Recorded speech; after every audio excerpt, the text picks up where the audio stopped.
ਵਾਹਿਗੁਰੂ ਜੀ ਕਾ ਖਾਲਸਾ ਵਾਹਿਗੁਰੂ ਜੀ ਕੀ ਫਤਿਹ। ਇੱਕ ਦੋ ਜੀ ਭਾਉ ਲੱਖ ਹੋਏ, ਲੱਖ ਹੋਵਹਿ ਲੱਖ ਵੀਸ।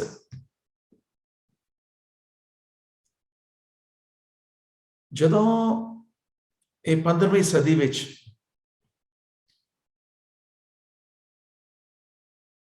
ਬਹੁਤਾਤ ਪੰਡਤ ਜਿਹੜੇ ਨੇ ਉਹ ਮੰਦਰਾਂ ਵਿੱਚ ਹੁੰਦੇ ਸੀ, ਪਰ ਜੋਗੀਆਂ ਦੇ ਟੋਲੇ, ਜੋਗੀਆਂ ਦੀ ਇੱਕ ਟੋਲੀ ਇਸ ਪਿੰਡ 'ਚ ਜਾ ਰਹੀ ਹੈ, ਦੂਜਾ ਟੋਲਾ ਦੂਜੇ ਪਿੰਡ ਜਾ ਰਿਹਾ ਹੈ, ਇੱਕ ਟੋਲੀ ਇੱਕ ਪਿੰਡ ਜਾ ਰਹੀ ਹੈ। ਹੁਣ ਇਹ ਜਿਹੜੀ ਉਹਨਾਂ ਕੋਲ ਲਿਸਟਾਂ ਉਹਨਾਂ ਨੇ ਬਣਾਈਆਂ ਸੀਗੀਆਂ, ਜਿਹੜੀਆਂ ਰਿੱਧੀਆਂ ਸਿੱਧੀਆਂ ਦੇ ਉਹ ਮਾਲਕ ਨੇ, ਤੇ ਉਹ ਬਹੁਤ ਜ਼ਿਆਦਾ ਤਪ ਕਰਦੇ ਨੇ, ਬਹੁਤ ਜ਼ਿਆਦਾ ਜਪ ਕਰਦੇ ਨੇ, ਤੇ ਉਹ ਉਸ ਹਿਸਾਬ ਨਾਲ ਜਿਹੜਾ ਉਹ ਜਾਂਦੇ ਸੀਗੇ when they moved around। ਤੇ ਉਹ ਕੀ ਕਰਦੇ ਸੀ, ਮਤਲਬ ਇੱਕ ਤਾਂ ਨਾਦ ਵੱਜਦਾ ਸੀਗਾ, ਇੱਕ ਉਹਨਾਂ ਦੀ ਅਪੀਅਰੈਂਸ ਜਿਹੜੀ ਹੈ ਉਹ ਸਾਰੇ ਪਿੰਡੇ ਤੇ ਸਵਾਹ ਮੱਲੀ ਹੋਈ ਹੈ, ਔਰ ਕੰਨਾਂ ਵਿੱਚ ਮੁੰਦਰਾਂ ਪਾਈਆਂ, ਤੇ ਬੋਲਦੇ ਸੀਗੇ ਅਲਖ ਨਿਰੰਜਨ ਅਲਖ ਨਿਰੰਜਨ। ਕੋਈ ਵੱਖ-ਵੱਖ ਫਿਰਕੇ ਸੀਗੇ, ਕੋਈ ਨਾਰਾਇਣ ਨਾਰਾਇਣ ਨਾਰਾਇਣ। ਇਸ ਤਰ੍ਹਾਂ ਹਰ ਪੰਥ ਜਿਹੜਾ ਉਹਨਾਂ ਦੇ ਵਿੱਚ ਜੋਗੀਆਂ ਦੇ 12 ਤਰ੍ਹਾਂ ਦੇ ਪੰਥਾਂ ਵਿੱਚੋਂ ਹਰ ਪੰਥ ਆਪਣੇ ਆਪਣੇ ਵੀ ਉਹ ਇਹ ਬੋਲਦੇ ਨੇ, ਆਪਾਂ ਆ ਬੋਲਾਂਗੇ, ਤੇ ਉਸ ਦੇ ਨਾਲ they used to announce it। ਤੇ ਇਹਦੇ ਨਾਲ ਇਹ ਲੱਗਦਾ ਸੀਗਾ ਜੇ ਉਹ ਦਰਵਾਜ਼ੇ ਤੇ ਵੀ ਆ ਗਏ ਤੇ they are speaking out something, ਉਹ ਚਾਹੇ ਅਲਖ ਨਿਰੰਜਨ ਹੈ ਜਾਂ ਉਹ ਨਾਰਾਇਣ ਹੈ ਜਾਂ ਕੁਝ ਹੋਰ। ਤਾਂ ਉਹਦੇ ਨਾਲ Guru Sahib has taken notice। ਰੱਬ ਦੇ ਨਾਮ ਨੂੰ, ਉਹ ਨਾਮ ਕੋਈ ਵੀ ਹੋਏ, ਜਗਦੀਸ਼ ਜਗਤ ਦੇ ਈਸ਼ਵਰ, ਜਗਦੀਸ਼ ਸਾਰੇ ਜਗਤ ਦੇ ਈਸ਼ਵਰ ਦਾ ਕੋਈ ਇੱਕ ਨਾਮ ਜੇ ਅਸੀਂ ਬਾਰ-ਬਾਰ ਬੋਲਦੇ ਹਾਂ। ਇੱਥੇ ਆਇਆ ਕਿ ਗੇੜਾ ਦੇਣਾ, ਨਾਮ ਦਾ ਗੇੜਾ ਦੇਣਾ। ਗੁਰੂ ਸਾਹਿਬ ਦੇ ਦੇਖੋ ਕਿੰਨੀ ਬਾਰੀਕੀ ਦੇ ਨਾਲ ਉਹਨਾਂ ਨੇ ਸਾਡੀਆਂ ਉਹ ਐਕਟੀਵਿਟੀਜ਼ ਦਾ ਨੋਟਿਸ ਲਿਆ। ਇਹ ਨੋਟਿਸ ਕੇਵਲ ਜੋਗੀਆਂ ਵਾਸਤੇ ਨਹੀਂ ਹੈ, ਇਹ ਨੋਟਿਸ ਸਾਡੇ ਵਾਸਤੇ ਵੀ ਹੈ, ਇਹ ਨੋਟਿਸ ਹਰ ਪ੍ਰਾਣੀ ਵਾਸਤੇ ਹੈ। ਗੁਰੂ ਸਾਹਿਬ ਕਹਿ ਰਹੇ ਹੈ ਕਿ ਜਿਹੜਾ ਤੂੰ ਇਹ ਬਾਰ-ਬਾਰ ਰਟਨ ਕਰਦਾ ਹੈ ਨਾ, ਇਹ ਬਾਰ-ਬਾਰ ਬੋਲਦਾ ਹੈ ਅਲਖ ਨਿਰੰਜਨ ਅਲਖ ਨਿਰੰਜਨ ਨਾਰਾਇਣ ਨਾਰਾਇਣ, ਇਹ ਤੂੰ ਇੱਕੋ ਜੀਵ ਨਾਲ ਬੋਲ ਰਿਹਾ। ਤੇਰੇ ਕੋਲ ਸਿਰਫ ਇੱਕ ਜੀਵ ਹੈ, ਹਰ ਬੰਦੇ ਕੋਲ ਇੱਕੋ ਜੀਵ ਹੈ, ਇੱਕ ਇੱਕ ਜੀਵ ਨਾਲ ਤੂੰ ਬੋਲਦਾ ਹੈ। ਗੁਰੂ ਸਾਹਿਬ ਨੇ ਕਿੱਥੋਂ ਦੇਖੋ ਗੱਲ ਸ਼ੁਰੂ ਕੀਤੀ ਹੈ, ਇੱਕ ਦੋ ਜੀ ਭਾਉ ਲੱਖ ਹੋਏ। ਜੇ ਤੇਰੇ ਕੋਲ ਇੱਕ ਛੱਡ ਕੇ ਸਾਰੇ ਪਿੰਡੇ ਤੇ ਜੀਭਾਂ ਹੀ ਲਟਕੀਆਂ ਹੋਣ, ਲੱਖ ਜੀਵ ਲੱਗ ਜਾਏ ਤੇ ਤੂੰ ਨਾਰਾਇਣ ਨਾਰਾਇਣ ਅਲਖ ਨਿਰੰਜਨ ਉਹ ਲੱਖਾਂ ਜੀਬਾਂ ਨਾਲ ਬੋਲੇ, ਤੇ ਲੱਖ ਵੀ ਛੱਡ, ਤੇਰੇ ਸਾਰੇ ਸਰੀਰ ਦੇ ਖੱਬੇ ਸੱਜੇ ਵੀ ਸਾਰੇ ਪਾਸੇ ਜਗ੍ਹਾ ਭਰ ਜਾਏ, ਲੱਖ ਦੀ ਜਗ੍ਹਾ 20 ਲੱਖ ਜੀਬਾਂ ਹੋ ਜਾਣ। ਇੱਕ ਦੋ ਜੀ ਭਾਉ ਲੱਖ ਹੋਏ, ਲੱਖ ਹੋਵਹਿ ਲੱਖ ਵੀਸ, ਉਹ 20 ਲੱਖ ਹੋ ਜਾਣ। ਤੂੰ ਤਾਂ ਇੱਕ ਜੀਵ ਨਾਲ ਬੋਲੀ ਜਾਣਾ, ਤੇ ਫਿਰ ਤੂੰ ਗੇੜਾ ਦੇਣਾ ਕਿ ਮਾਈ 40 ਵਾਰ ਬੋਲਿਆ ਕਰ, ਮਾਈ 50 ਵਾਰ ਬੋਲਿਆ ਕਰ, ਮਾਈ 100 ਵਾਰ ਬੋਲਿਆ ਕਰ। ਇਹ ਹੈ ਗੇੜਾ। ਇੰਨੀ ਵਾਰ ਇੱਥੋਂ ਮਾਲਾ ਚੱਲੀ ਵੀ ਗਿਣਤੀ ਕਰਨੀ ਹੈ, ਮੇਰੇ 20 ਹੋ ਗਏ, ਮੇਰੇ 40 ਹੋ ਗਏ। ਗੇੜਾ ਦੇਣਾ, ਤੇ ਇਸ ਗੇੜੇ ਨੂੰ ਹੀ ਗੁਰੂ ਸਾਹਿਬ ਨੇ ਨੋਟਿਸ ਲਿੱਤਾ। ਉਹ ਕਹਿੰਦੇ 20 40 100 200 500 1000 ਦਾ ਨਹੀਂ, ਲੱਖ ਦਾ ਗੇੜਾ ਲਾ, ਲੱਖ ਲੱਖ ਦਾ ਗੇੜਾ ਲਾ। इनू आखी जाइए, साडा एक एक गेड़ा लख लख दा होए, लख लख गेड़ा आखिया है। की आख रहे हैं? एक नाम जगदीश, उस जगत दे ईश्वर दा, परमात्मा दा, क्रिएटर दा, गॉड दा, रब दा नाम कोई भी होए। हुण ये सिर्फ जोगियां तक जां कोई हिंदू धर्म जां सिख धर्म जां किसी पर्टिकुलर धर्म दा नहीं, ये समुचे लोकाई लई, समुचे धर्मां ने जेड़े जेड़े भी रब दे नाम रखे ने उन्हां सारियां लई है। एक दो जी भाओ लख हो है, लख हो वह लख वीस, लख लख गेड़ा आखिय है, एक नाम जगदीश।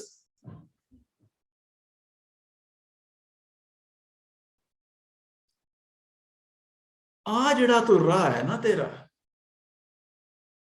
ये राह, इसनों असी परमार्थ दा राह मान लेंदे हैं, इसनों असी अध्यात्मक राह मनते हैं।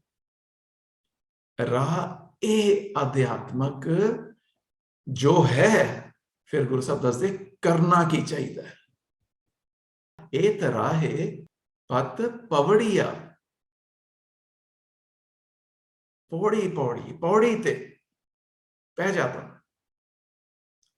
पर किवें चढ़ना किवें है पौड़ी ते? चढ़िया होए 21, उस दे नाल तेरा मन एक मिक, ओ सांझ होए, ओ भाव होए, ओ समाया होए, ओदे विच समा जा, ओ तेरे ध्यान विच होए, ओ तेरे सिमरन विच होए, उसनों तू जाप लै, उसनों बुझ लै, फिर चल तो ए तराहे, इस राह ते, ए परमार्थ दे राह ते, ए अध्यात्मक राह ते जे तुरना है, तां जीभां भावें लख लटका लै, जीभां भावें 20 लख ला लै, गेड़ा तू 100 दा, हज़ारां दा नहीं, गेड़ा भी तू लख लख दा कर लै, ये आवरा है।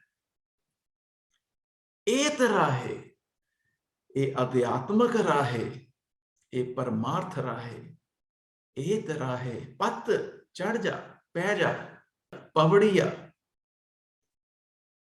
ए तराहे पत पवड़िया, चढ़िए होए 21, जे तू चढ़ रहे हैं ते तेरा मन इंब्यूड होए, जिस बाणी विच तेरा मन इंब्यूड है, वो बाणी वाह है, वो बाणी गुरु है।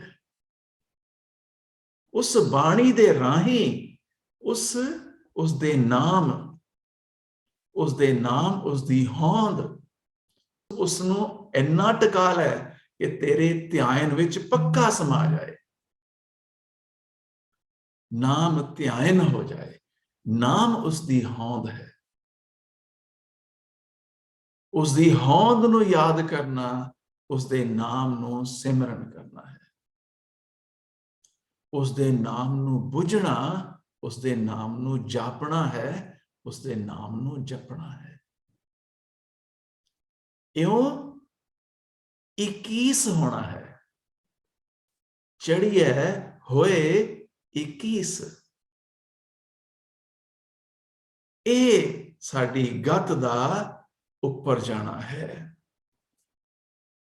इयों साडी गत उपर जा जाके परम गत हो जाए। ए तराहे, इस राह ते, ए मार्ग मन दा मार्ग है, ए मार्ग समाउण दा मार्ग है, ए मार्ग बुझण दा मार्ग है, ए मार्ग 21 होण दा मार्ग है, एके विच लीन होण दा मार्ग है। ਚੜੀਐ ਹੋਏ 21। ਇਹ ਆ ਗੱਲਾਂ ਜਿਹੜੀਆਂ ਨੇ ਨਾ, ਜਿਹੜਾ ਇਸ ਤਰ੍ਹਾਂ ਕਰ ਰਿਹਾ ਉਹ ਲੀਨ ਹੋ ਕੇ ਜੋ ਕਰਦਾ, ਲੀਨ ਹੋ ਕੇ ਕੀਤਾ ਹੋਇਆ ਕੰਮ, ਇਹ ਮਾਨੋ ਜਿਵੇਂ ਆਕਾਸ਼ ਦੀਆਂ ਗੱਲਾਂ ਨੇ। ਸੁਣ ਗੱਲਾਂ ਆਕਾਸ਼ ਕੀ, ਆਕਾਸ਼ ਦੀਆਂ ਗੱਲਾਂ। ਕੀਟਾ ਆਈ ਰੀਸ, ਆਕਾਸ਼ ਦੀਆਂ ਗੱਲਾਂ ਮਨ ਦੀਆਂ ਗੱਲਾਂ ਨੇ, ਤੇ ਰੀਸ ਅਸੀਂ ਕਰ ਰਹੇ ਹਾਂ ਜੀਵ ਦੇ ਨਾਲ। ਜਿਹੜਾ ਮਾਰਗ ਹੈ ਇਹ ਤਾਂ ਰਾਹ ਹੈ, ਇਹ ਰਾਹ ਜੋ ਹੈ ਤੂੰ ਕਰਤਾ ਤੂੰ ਹੀ ਹੋ ਜਾਈਏ। ਇਹ ਲੀਨਤਾ, ਇਹ 21 ਹੋਣਾ ਹੈ। ਇਹ ਗੱਲਾਂ ਨੇ ਆਕਾਸ਼ ਦੀਆਂ, ਇਹ ਗੱਲਾਂ ਨੇ ਉਹ ਪਰਮਾਰਥ ਦੀਆਂ, ਇਹ ਗੱਲਾਂ ਨੇ ਅਧਿਆਤਮਕ ਪੈਂਡੇ ਦੀਆਂ, ਜਿਸ ਦੀ ਨਕਲ ਕਰਦੇ, ਜਿਸ ਦੀ ਰੀਸ ਕਰਦੇ ਆ। ਜਦੋਂ ਅਸੀਂ ਕੋਈ ਵੀ, ਅਸੀਂ ਨਾਰਾਇਣ ਕਰੀਏ, ਅਸੀਂ ਹਰ ਹਰ ਕਰੀਏ, ਅਸੀਂ ਰਾਮ ਰਾਮ ਕਰੀਏ, ਅਲਖ ਨਿਰੰਜਨ ਕਰੀਏ, ਇੱਕ ਦੋ ਜੀ ਪਾਓ ਲੱਖ ਹੋਵੇ, ਲੱਖ ਹੋ ਬਹੇ ਲੱਖ 20।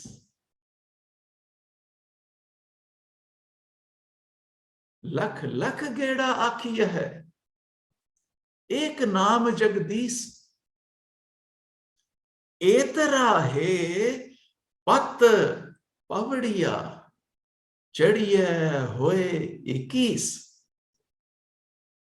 सुन गला आकाश की, कीटा आई रीस। नानक तो इस करके हे मेरे मन, की करना है, की कर। नानक ये कह रहे, नानक नदरी पाई है, उस दी मेहर हो जाए तां ये राह दी सोजी होती है, ते इस राह ते बख्शिश उसदी हो जाए, उसका कर्म हो जाए। उसदी मेहर दे नाल इस राह ते मन करके तुर सकीदा है। नानक भी हुण बाणी तैनू कुछ कहन लगी है, ध्यान दे। नानक तो नानक तो बाद असी होर सतर्क होना, इसे करके सारा इलैबोरेट करके, सारा विस्तार करके औलख मन नूं हलूणा हुंदा है। ਉਹ ਹਲੂਣਾ ਹੁੰਦਾ ਹੈ ਨਾਨਕ ਦੀ ਮੋਹਰ ਦੇ ਨਾਲ। ਜਦੋਂ ਵੀ ਕੱਕੇ ਨੂੰ ਔਂਕੜ ਜਾਂ ਸਿਹਾਰੀ ਨਹੀਂ ਹੈ, ਉਹ ਹਲੂਣਾ ਸਿੱਧਾ ਮਨ ਵਾਸਤੇ ਹੈ। तो नानक बोल के असी इंतजार करिए, त्यार बर त्यार होइए कि हुण सच्चे पातशाह हलूणा आण लगे।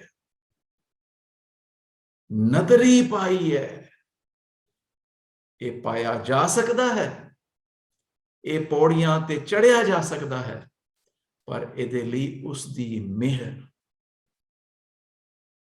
ये मेहर ही असी लोचदे हैं। पाई है दी शर्त है कि नदरी पाई है, ताई गुरु साहब ने हलूणा दिता है। नानक इस गल ते हुण ध्यान दे, की गल आण लगी है। नदरी पाई है, उसदी नदर दे नाल, बख्शिश दे नाल असी अपने भांडे नूं जिन्ना साफ करना है कि सच्चे पातशाह आए, जिवें कहंदे ने कि एलिजिबल है कि नहीं, तू इस इंटरव्यू लिए एलिजिबल है, तो इस क्लास लिए एलिजिबल है, तो इस एडमिशन लिए एलिजिबल है। What is the criteria of eligibility? असी गुरबाणी नूं समझ के अपने भांडे नूं एलिजिबल करते रहने हैं कि सच्चे पातशाह नाउ आई एम एलिजिबल। वो एलिजिबिलिटी क्राइटेरिया अंडरस्टैंड करते हैं, क्योंकि साडे कोल ये बहुत वड्डा बैक एंड गुरु साहब लिख के दे के गए ने, ਜਿਹੜੀਆਂ ਗਰੰਟੀਆਂ ਗੁਰੂ ਸਾਹਿਬ ਸਾਨੂੰ ਦੇ ਰਹੇ ਨੇ, ਉਹ ਗਰੰਟੀਆਂ ਜਿਹੜੀਆਂ ਨੇ ਉਹ ਲਿਖਤੀ ਰੂਪ ਚ ਨੇ। ਉਹਨਾਂ ਨੂੰ ਸਮਝ ਕੇ ਅਸੀਂ ਕਹਿ ਸਕਦੇ ਹਾਂ ਕਿ ਸਾਨੂੰ ਉਹ ਨਦਰ ਕਿਵੇਂ ਪ੍ਰਾਪਤ ਹੋਣੀ ਹੈ। ਸਾਡਾ ਮਨ ਦਾ ਭਾਂਡਾ, ਸਾਡਾ ਸਰੀਰ ਦੀ ਕਾਇਆ ਦਾ ਭਾਂਡਾ ਉਹਦੇ ਲਈ ਤਿਆਰ ਕਰਨਾ ਹੈ, ਫਿਰ ਨਦਰ ਦੀ ਬਖਸ਼ਿਸ਼ ਸਾਡੇ ਭਾਂਡੇ 'ਚ ਪੈ ਸਕਦੀ ਹੈ। ਨਦਰੀ ਪਾਈ ਹੈ, ਨਹੀਂ ਤਾਂ ਇਹ ਸਾਰਾ ਰਟਨ, ਜੇਕਰ ਉਹ ਬਖਸ਼ਿਸ਼ ਲੈਣ ਲਈ ਅਸੀਂ ਐਲੀਜੀਬਲ ਨਹੀਂ ਹੈ, ਉਹ ਬਖਸ਼ਿਸ਼ ਸਾਨੂੰ ਕਦੀ ਪ੍ਰਾਪਤ ਨਹੀਂ ਹੋ ਸਕਦੀ। ਜਦ ਕਿ ਸਾਡੀ ਘੜੀ ਟਿਕ ਟਿਕ ਚੱਲ ਰਹੀ ਹੈ, ਸਾਡੇ ਸਵਾਸ ਦੀ ਘੜੀ ਚੱਲ ਰਹੀ ਹੈ, ਉਹਨੇ ਜਾ ਕੇ ਖੜ ਜਾਣਾ। ਇਸ ਤੋਂ ਪਹਿਲਾਂ ਅਸੀਂ ਆਪਣੇ ਭਾਂਡੇ ਨੂੰ ਐਲੀਜੀਬਲ ਕਰ ਲਿਆ ਕਿ ਨਹੀਂ? ਜੇ ਭਾਂਡੇ ਨੂੰ ਐਲੀਜੀਬਲ ਕਰ ਲਿਆ ਤਾਂ ਕੀ ਅਸੀਂ ਉਹ ਅਰਜ਼ੋਈਆਂ ਕੀਤੀਆਂ ਕਿ ਨਹੀਂ ਕਿ ਸੱਚੇ ਪਾਤਸ਼ਾਹ ਮੇਰੇ ਭਾਂਡੇ ਵਿੱਚ ਵਸਤ ਪਾਓ? ਉਹ ਨਦਰੀ ਪਾਈ ਹੈ, ਫਿਰ ਅਸੀਂ ਤੁਰ ਪਏ ਕਿ ਨਹੀਂ, ਫਿਰ ਪਾ ਲਿਆ ਕਿ ਨਹੀਂ? ਇਹ ਹੈ, ਇਹ ਤਰ੍ਹਾਂ ਹੈ, ਇਹ ਮਾਰਗ ਹੈ, ਇਹ ਅਧਿਆਤਮਕ ਹੈ, ਇਹ ਪਰਮਾਰਥ ਹੈ, ਇਹ ਪੈਂਡਾ ਹੈ ਜਿਸ ਪੈਂਡੇ ਤੇ ਚਰਨ ਸਰਨ ਗੁਰ ਏਕ ਪੈਂਡਾ ਜਾਏ ਚਲ। ਉਹ ਭਾਂਡੇ ਦਾ ਪੈਂਡਾ ਹੈ। ਸਤਿਗੁਰ ਕੋਟ ਪੈਂਡਾ ਆ ਗਏ ਹੋਏ ਲੇਤ ਹੈ। ਫਿਰ ਉਹ ਬਾਕੀ ਦਾ ਕਰੋੜਾਂ ਦਾ ਪੈਂਡਾ ਗੁਰੂ ਅੱਗੋਂ ਆ ਕੇ ਤੈਨੂੰ ਉਸ ਭਾਂਡੇ ਵਿੱਚ ਵਸਤ ਦੇਗਾ। ਨਦਰੀ ਪਾਈਏ ਤਾਂ ਫਿਰ ਨਦਰੀ ਪਾਈਏ ਦਾ ਜੋ ਸੁਨੇਹਾ ਹੈ, ਇਹ ਸਾਨੂੰ ਦਰਸਾ ਰਿਹਾ ਹੈ ਕਿ ਜੇ ਇਹ ਨਦਰ ਨਾ ਲਈ ਤਾਂ ਬਾਕੀ ਸਾਰਾ ਕੁਝ ਕੀਤਾ। ਉਹ ਸਾਰਾ ਕੁਝ ਵਿੱਚ ਇੱਕ ਦੋ ਜੀ ਪਾਓ ਲੱਖ ਹੋਏ, ਲੱਖ ਹੋਵੇ ਲੱਖ 20, ਲੱਖ ਲੱਖ ਗੇੜਾ ਆਖੀ ਹੈ, ਏਕ ਨਾਮ ਜਗਦੀਸ਼। ਏਤ ਰਾਹੇ ਪਤ ਪਵੜੀਆ, ਚੜਿਆ ਹੋਏ 21। सुन गल्ला आकाश की कीटा इरिस।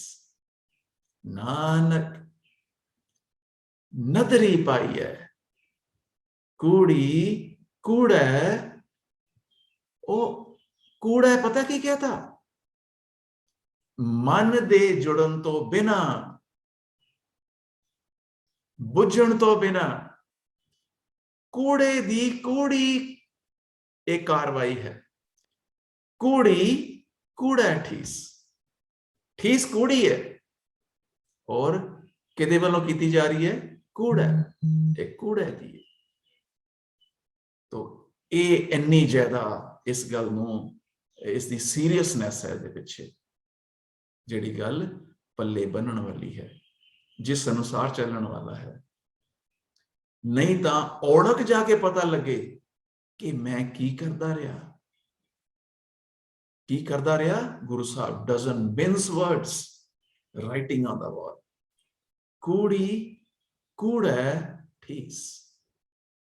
वाहिगुरु जी का खालसा, वाहिगुरु जी की फतेह। एक नाम जगदीश, एक बार दोबारा करो। या जगदीश दा, जगदीश मतलब जगत दा ईश्वर। जगदीश वो जुड़ गए वर्ड, ईश्वर जगत, जगत दा ईश्वर जगदीश। यानी ईश्वर, यानी रब, यानी गॉड, परमेश्वर, करतार, अकाल पुरख दा कोई एक नाम, एक नाम जगदीश। जगदीश दा कोई एक नाम। सुन गला आकाश की कीटा आइरिस। हुण करना की है? करना तो यह सी कि नदरी पाई है। वो नदर दी प्राप्ति आकाश दियां गल्लां ने, ते तेरी इन्नी दूरी है कि तू तो धरती दा कीड़ा है। कीड़ा आकाश वाल देख सकता है, आकाश ते पहुंच नहीं सकता। ਇੰਨੀ ਦੂਰੀ ਹੈ ਇਹਨਾਂ ਦੋਨਾਂ ਹਾਲਾਤਾਂ ਦੀ ਕਿ ਨਦਰ ਦੀ ਪ੍ਰਾਪਤੀ ਤਾਂ ਕੀਤੀ ਨਹੀਂ ਤੇ ਗੇੜੇ ਤੇ ਗੇੜਾ ਗੇੜੇ ਤੇ ਗੇੜਾ ਗੇੜਾ ਦੇਣਾ ਤਰਤ ਵਾਲਾ ਕੰਮ ਹੈ। ਦੇਖ ਰਿਹਾ ਹੈ ਆਕਾਸ਼ ਵੱਲ, ਆਕਾਸ਼ ਦਾ ਕੀ ਸੀਗਾ ਜਿਨ੍ਹਾਂ ਨੇ ਨਦਰ ਪ੍ਰਾਪਤ ਕਰ ਲਈ। ਗੱਲਾਂ ਤੋਂ ਕਰ ਰਿਹਾ ਹੈ ਰੀਸਾ ਕਰੇ ਉਹਨਾਂ ਦੀਆਂ ਜਿਹੜੇ ਤੇ ਨਦਰ ਪ੍ਰਾਪਤ ਕਰ ਰਹੇ ਹੈ। ਨਦਰ ਹੀ ਪਾਈ ਹੈ ਪਰ ਖੜਾ ਤਾਂ ਜ਼ਮੀਨ ਤੇ ਹੈ। ਤੂੰ ਤਾਂ ਹਾਲੇ ਗੇੜਾ ਦੇ ਰਿਹਾ ਹੈ। ਨਦਰ ਕਿੱਥੇ ਹੈ, ਪਾਇਆ ਕਿੱਥੇ ਹੈ? ਨਦਰ ਪਾਣੀ ਆਕਾਸ਼ ਦੀ ਗੱਲ ਹੈ, ਗੇੜਾ ਦੇਣਾ ਜ਼ਮੀਨ ਦੇ ਕੀੜੇ ਦਾ ਕੰਮ ਹੈ। ਸੁਣ ਗੱਲਾਂ ਆਕਾਸ਼ ਕੀ, ਕੀਟਾ ਆਈ ਰੀਸ। ਉਹ ਉਹਨਾਂ ਨੂੰ ਦੇਖ ਕੇ ਥੱਲੇ ਕੁਝ ਹੋਰ ਹੀ ਸ਼ੁਰੂ ਕਰ ਲਿਆ। ਇਹ ਇੰਨਾ ਫਰਕ ਹੈ ਦੋਨਾਂ ਗੱਲਾਂ ਦਾ। ਉਹ ਆਕਾਸ਼ ਦੀ ਬਾਤ ਹੈ, ਉਹ ਧਰਤੀ ਦੀ ਬਾਤ ਹੈ। ਠੀਕ ਹੈ। So is it a comparison between Akash and Tarti, or is it something else? It is comparison of between two things world apart, so different. That means ਕਿਸੇ ਵੀ ਸ਼ਬਦ ਨੂੰ ਗੇੜਾ ਦੇਣਾ